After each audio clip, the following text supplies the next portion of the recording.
সূরা আল কলম। রহমান রহিম আল্লাহ তাআলা। নুন, শপথ, লেখার মাধ্যম কলমের।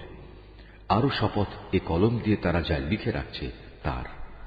তোমার মালিকের অসীম দয়ায় তুমি পাগল নও।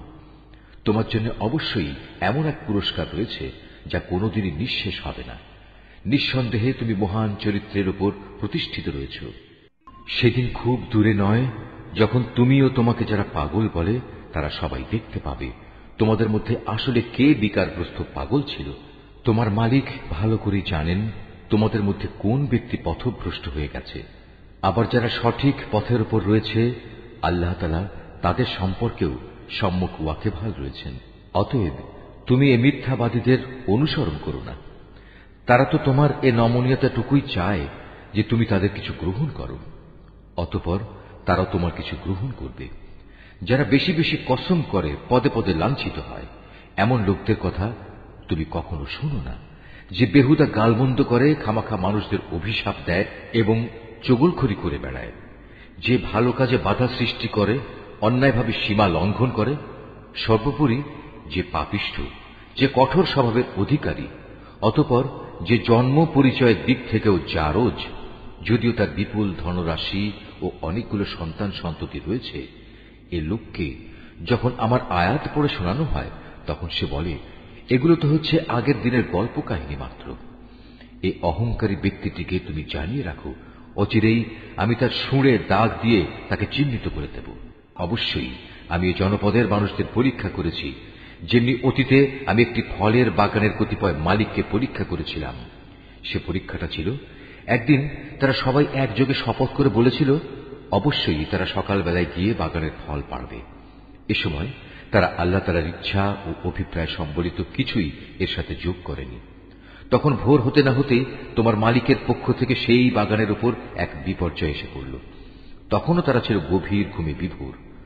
অতঃপর সকালবেলায় তা মধ্যরাতের কৃষ্ণ বর্ণের মতো কালো হয়ে গেল। এদিকে সকাল হতেই তারা এই বলে একে অপরকে ডাকাডাকি করতে লাগলো, তোমরা যদি সত্যি ফল আহরণ করতে চাও তাহলে সকাল সকাল নিজেদের বাগানের দিকে চলো। অতঃপর তারা সেদিকে রওনা দিল। পথের মধ্যে ফিসফিস করে নিজেদের মধ্যে বলাবলি করতে লাগলো, কোন অবস্থায় যেন আজ কোন দুস্থ ও মিসকিন ব্যক্তি তোমাদের উপর টেক্কা দিয়ে বাগানে এসে প্রবেশ করতে না পারে। তারা সকালবেলায় সংকল্পবদ্ধ হয়ে এসে হাজির হল, যেন তারা নিজেরাই আজ সব ফসল তুলতে সক্ষম হবে। অতঃপর যখন তারা সে বাগানের দিকে তাকিয়ে দেখল তখন হতভম্ব হয়ে বলতে লাগলো, এ কি, এটা তো আমাদের বাগান নয়। আমরা নিশ্চয়ই পথ ভুলে অন্য কোথাও চলে এসেছি, না আসলে আমরা আজ মাহরুম হয়ে গেছি। এই মুহূর্তে তাদের মধ্যেকার একজন ভালো মানুষ তাদের বলল, আমি কি তোমাদের বলিনি সব কাজের ব্যাপারে আল্লাহর উপরই ভরসা করবে? কত ভালো হতো যদি তোমরা আগেই আল্লাহ তাআলার মহান নামের তাসবিহ পড়ে নিতে। এবার নিজেদের ভুল বুঝতে পেরে তারা বলল, সত্যি আমাদের মালিক আল্লাহ তাআলা অনেক মহান, অনেক পবিত্র। তার নাম না নিয়ে আমরা আসলেই জালেম হয়ে পড়েছিলাম। এভাবে তারা পরস্পর পরস্পরকে সম্বোধন করে তিরস্কার করতে লাগল। তারা আরো বলল, দুর্ভাগ্য আমাদের, মূলত আমরা সীমা লঙ্ঘন করে ফেলেছিলাম। আশা করা যায় আমাদের মালিক পার্থিব জিনিসের বদলে আখেরাতে এর চাইতে উৎকৃষ্ট কিছু আমাদের দান করবেন। আমরা আমাদের মালিকের দিকেই ফিরে যাচ্ছি। আযাব এভাবে নাজিল হয়, আর পরকালের আযাব তা তো অনেক গুরুতর। কত ভালো হতো তারা যদি তা জানতে পেত। অপরদিকে যারা আল্লাহ তাআলাকে ভয় করে চলে তাদের জন্য অবশ্যই তাদের মালিকের কাছে অফুরন্ত নেয়ামতে ভরপুর জান্নাত রয়েছে। যারা আমার আনুগত্য করে তাদের সাথে আমি কি অপরাধীদের মতো একই ধরনের আচরণ করব? এ কি হলো তোমাদের? আমার ইনসাফ সম্পর্কে একই সিদ্ধান্ত তোমরা করেছ।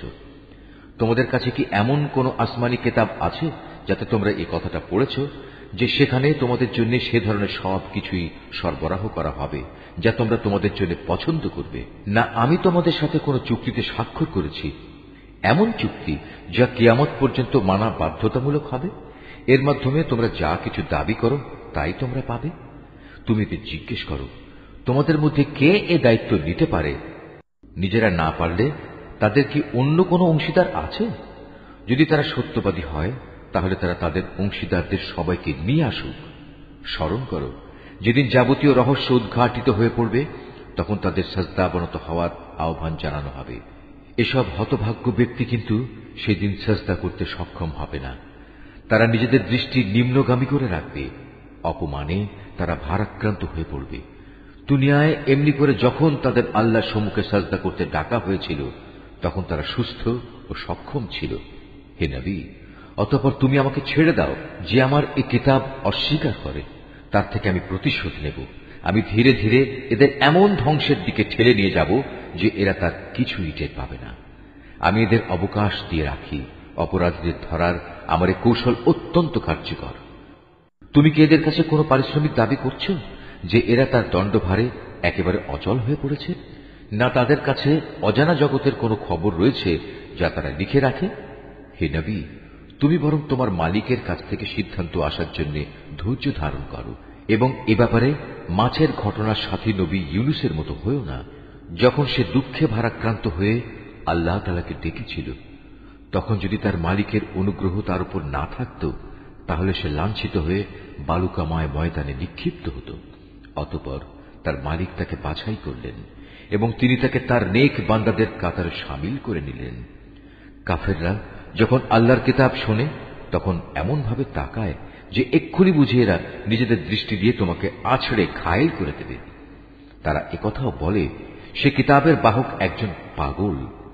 অথচ এরা জানে না, এ কিতাব তো মানব মণ্ডলীর জন্য একটি উপদেশ বই কিছুই নয়।